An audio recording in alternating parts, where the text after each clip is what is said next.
ब्रह्म मुहूर्त में भगवती के दर्शन कर लें। साधना करने वाले भगत प्रथमा को यानी आज, पंचमी को, अष्टमी को और नवमी को 4 दिन, परमा यानी आज, पंचमी, अष्टमी और नवमी जो देवी साधना करते हैं उनको 108 लौंग की माला बना करके देवी को चढ़ानी चाहिए। 108 लौंगों की माला बनाकर प्रथमा को, पंचमी को, अष्टमी को, नवमी को किसी एक दिन या चारों बार 108 लौंग की माला बनाकर उसी माला से जय माता दी या ओम नमः चंडिकाय नमः ये मंत्र का जप या बीज मंत्र जो बोला वो या गुरु मंत्र का जप बोलकर पूरी माला का जप करके देवी को चढ़ा दे। फिर बाद में उसी माला को उतार कर अपने घर पर रख ले। सदैव देवी का वास तुम्हारे आसपास रहेगा। आज 9 रूपों की साधना करनी। आज के दिन रात्रि काल में जो पूजा करें, शाम को जो पूजा करें वो शैलपुत्री माता के नाम से पूजा करें। जो भी भक्त साधक शैलपुत्री माँ की पूजा आराधना करके माँ शैलपुत्री को खीर का भोग लगाते हैं, उनको भगवती शैलपुत्री रूप में देवी माता कृपा करके आशीर्वाद देती हैं, हर मनोरथों को पूर्ण करती हैं। आज की पूजा धन धान की उन्नति के लिए की जाती है। यदि किसी के पास बहुत अर्थ आता हो, पैसा आता हो, रुकता ना हो, तो आज शैलपुत्री माँ की पूजा करनी चाहिए, खीर का भोग लगाना चाहिए और 7 या 9 तांबे के सिक्का शैलपुत्री माता के चरणों में रख देना चाहिए। नवमी को वही तांबे के सिक्का उठा करके तिजोरी में रख देने से धन धान की वृद्धि भी होती है और धन रुकता भी है। ऐसा आज का महत्व है। बोलो सीताराम। भगवती जगत जननी माता की जय हो। आज प्रकट में 3 देव हैं, ब्रह्मा, विष्णु और महेश। तो देवी भगवती क्यों प्रकट भई और कैसे प्रकट भई? सुनो, ध्यान से सुनना। महिषासुर नाम का जो दैत्य था बड़ा बलशाली था। इतना बलशाली था कि इसके सामने कोई भी नहीं टिक पाता था। अभूतपूर्व इसके पास बल था। एक महाराज हुए तनु। तनु के दो पुत्र हुए। एक का नाम रंभ था, दूसरे का नाम करंभ था। दोनों की दानवों में बहुत बड़ी प्रतिष्ठा थी, लेकिन एक दिक्कत थी, रंभ और करंभ को संतान नहीं थी। दोनों ने संतान प्राप्त करने के लिए कठोर तप किया। इतना कठोर तप किया कि जल में बैठ बैठ करके तपस्या की। रंभ नाम का जो दैत्य था वो दूध वाले वटवृक्ष के नीचे बैठ गया और तपस्या करने लगा। पंचाग्नि की व्यवस्था कर ली, तपस्या में लीन हो गया। लेकिन जब वो पंचाग्नि को शरीर को तापता तो देवता तपस्या देख करके चकित रह जाते कि इतना तपस्वी, लेकिन है तो दैत्य। भाई, बंदर के हाथ में कोई तलवार दे दे तो क्या होगा? या तो बंदर अपना हाथ पैर काट लेगा या अगल बगल वाले का काट देगा।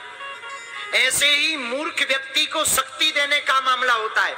यदि कोई मूर्ख व्यक्ति हो, कई लोग हमारे पास आते, गुरुजी हमें साधना दे दो। कल एक लड़का रो रहा था, महाराज आपने सबको साधना दी, हमें नहीं दी।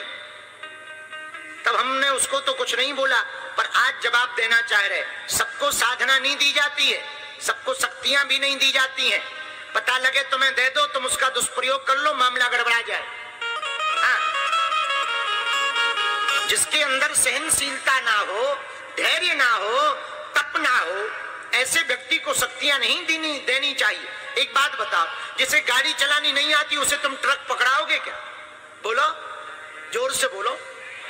जिसे गाड़ी चलानी नहीं आती, जब उसे साधारण वाहन ट्रक की ड्राइविंग नहीं दे सकते, उसकी स्टीयरिंग नहीं दे सकते, तो शक्ति की ड्राइविंग किसे दे दे? शक्ति सामर्थ्यता किसको दे? जो पात्र। साधना किसको दे? जो पात्र हो। इसलिए पूर्व समय में पहले गुरुओं की सेवा की जाती थी, गुरुजनों के पास रहा जाता था, कई सालों तक गुरुओं की सेवा की जाती थी। चरण सेवा, गुरु के आचरण को जीवन में उतारना, व्यवहार को जीवन में उतारना, गुरु की बार बार वाणी सुनना, गुरु आज्ञा का पालन करना, अभिमान को शून्य रखना, अहमता को शून्य रखना, सेवा जारी रखना। जब खूब पक जाता था सेवक शिष्य, तब गुरु फिर सेवा के बाद प्रसन्न होकर के शक्ति देते थे। अब तुम पात्र हो गए हो, अब तुम धैर्य धारण कर सकते हो, अब तुम तप कर सकते हो, अब तुम त्याग कर सकते हो, अब तुम ध्यान कर सकते हो, अब तुम स्मरण कर सकते हो, अब तुम शक्ति का सदुपयोग कर सकते हो। इसलिए अब तुम पात्र हो, अब तुमको अमुक शक्ति दी जाती। हमारे ही गुरुजी ने कई सालों तक हमको तपाया, तब जाकर के सन्यासी बाबा का मंत्र दिया हमें। तो देवताओं ने जब देखा रंभ और करम्ब दोनों बहुत तपस्या कर रहे हैं, और रंभ की जब पंचाग्नि की तपस्या को देखा तो देवताओं को लगा कि बहुत हालत खराब हो जाएगी, तो इंद्र को दुख हुआ। इंद्र ने जल में प्रवेश करके ग्राह का रूप धारण किया। ग्राह जानते हो? ग्राह जानते? मगरमच्छ। ग्राह यानी मगरमच्छ। ग्राह का रूप धारण किया और रंभ के पैरों को पकड़ करके करम्ब के पैरों को पकड़ करके करम्ब की जीवन लीला को समाप्त कर दिया। अब बचा रंभ। दो भाई थे, करम्ब और रंभ।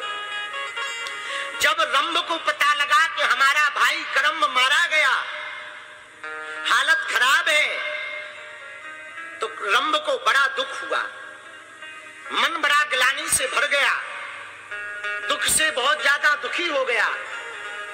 तब रंभ ने ब्रह्मा जी की कठोर तपस्या की, और कठोर तप करके रंभ ने ब्रह्मा जी को प्रसन्न किया। ब्रह्मा जी को प्रसन्न करके रंभ ने दर्शन करने की लालसा जागृत की, तो देवताओं ने रोक दिया कि सुनो, इसको दर्शन न देना, पता नहीं ये क्या मांग लेगा। तो ब्रह्मा जी रुक गए, लेकिन इसकी तपस्या से अग्निदेव बहुत प्रसन्न भये। अग्निदेव की प्रसन्नता से इसने अग्निदेव से वार्तालाप प्रारंभ किया। तो रंभ ने कहा कि हे भगवान, हम अग्निदेव में अपने सिर को काट कर डालना चाहते अग्नि में। अग्निदेव ने कहा क्यों?